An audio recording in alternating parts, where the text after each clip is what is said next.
conversation is going to be a little bit more intense.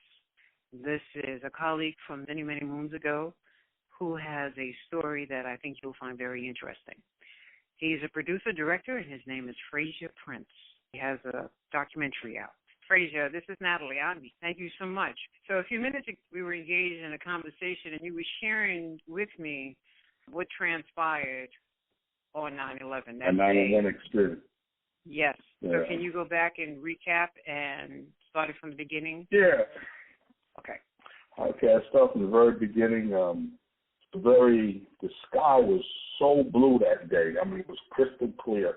So I get up into my office, and before I get to the office, I stop off and on, I think it was the 8th or the 9th floor at the vending machines and get my bran muffin, what I normally do every day, and head up to the office, and I get to my desk, and I see it's a manila envelope with a whole bunch of stickies on it. So I look down, and I said, okay.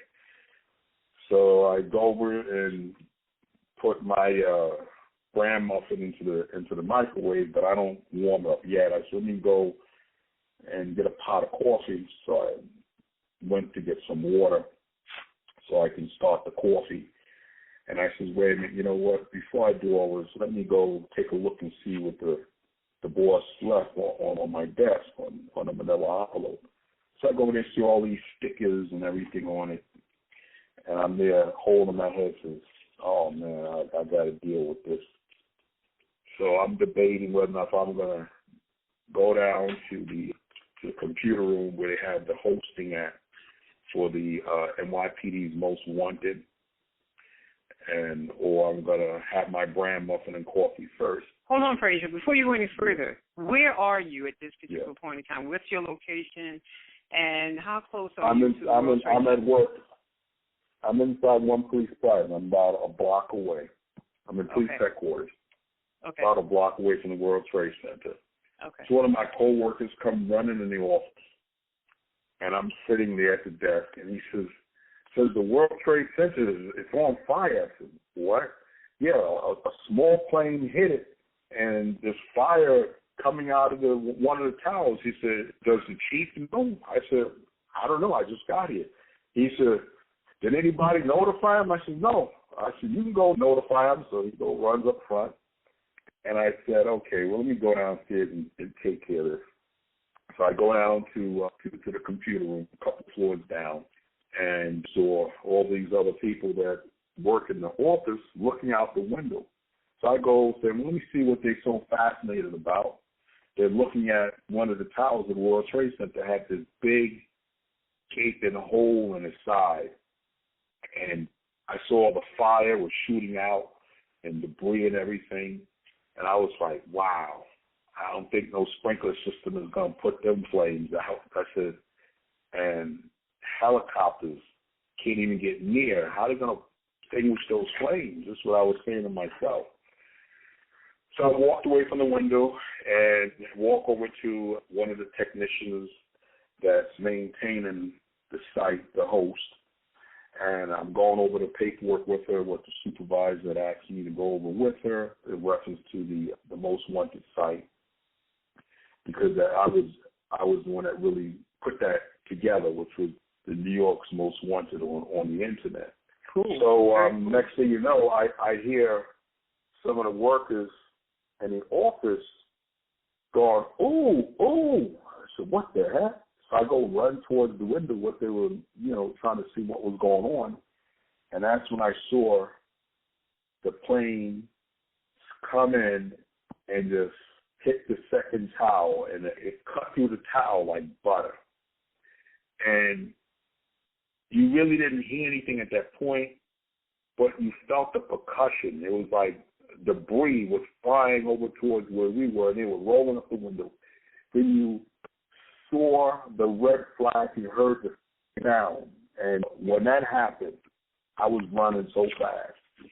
And I was running up the steps to get back upstairs to my office. By the time I got to my floor landing, one of my supervisors, who was the fire captain for the floor, says, well, what are you doing? Everybody, the whole building is evacuated. So we come, but the terrorists are attacking me, and I hit this building next. I said, I was going to the office to get my cell phone and my two-way pager. He said, "What, are you crazy? The office is locked. Get out of here." So he starts running, and I'm running right behind him. Wow. And then we didn't take the elevators because those kind of instances, you don't take the elevators. We're taking the staircase.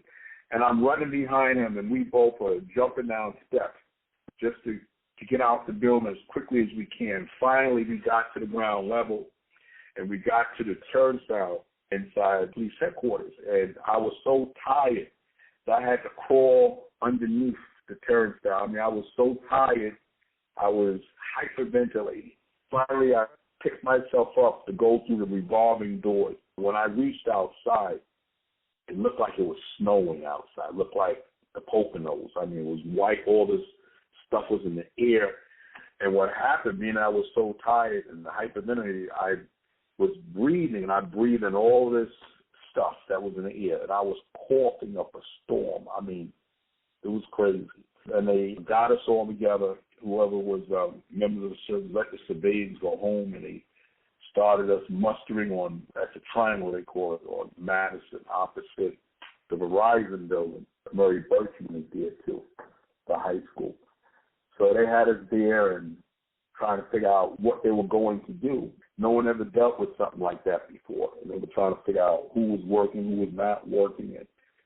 And we were out there all day and all night. And they broke us up into teams and sent us into different directions to look for different things. And I mean, it was chaotic.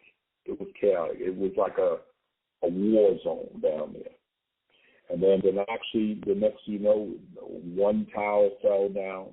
We heard on the radio say, "It's coming down, it's coming down." We didn't know whether it was going to go, which way the building was going to tip over. And fortunately, it imploded as opposed to flipping over. Because who knows, I may not be here now if it would have flipped in my direction. But we all scattered like cockroaches when the building started coming down, and then the debris was in the air like a mushroom cloud. I mean, we were running. The first time I jumped under a car, but it was crazy. Then you heard the fighter jets flying over the air, and you hear the radio chatter about the planes was up in the air and this and that. I mean, it was. And when the building came down, it started. You can hear the twisted metal and the glass and everything breaking. And it sounds, I mean, you can't even recreate it. I mean, it was worse than movie earthquake sound.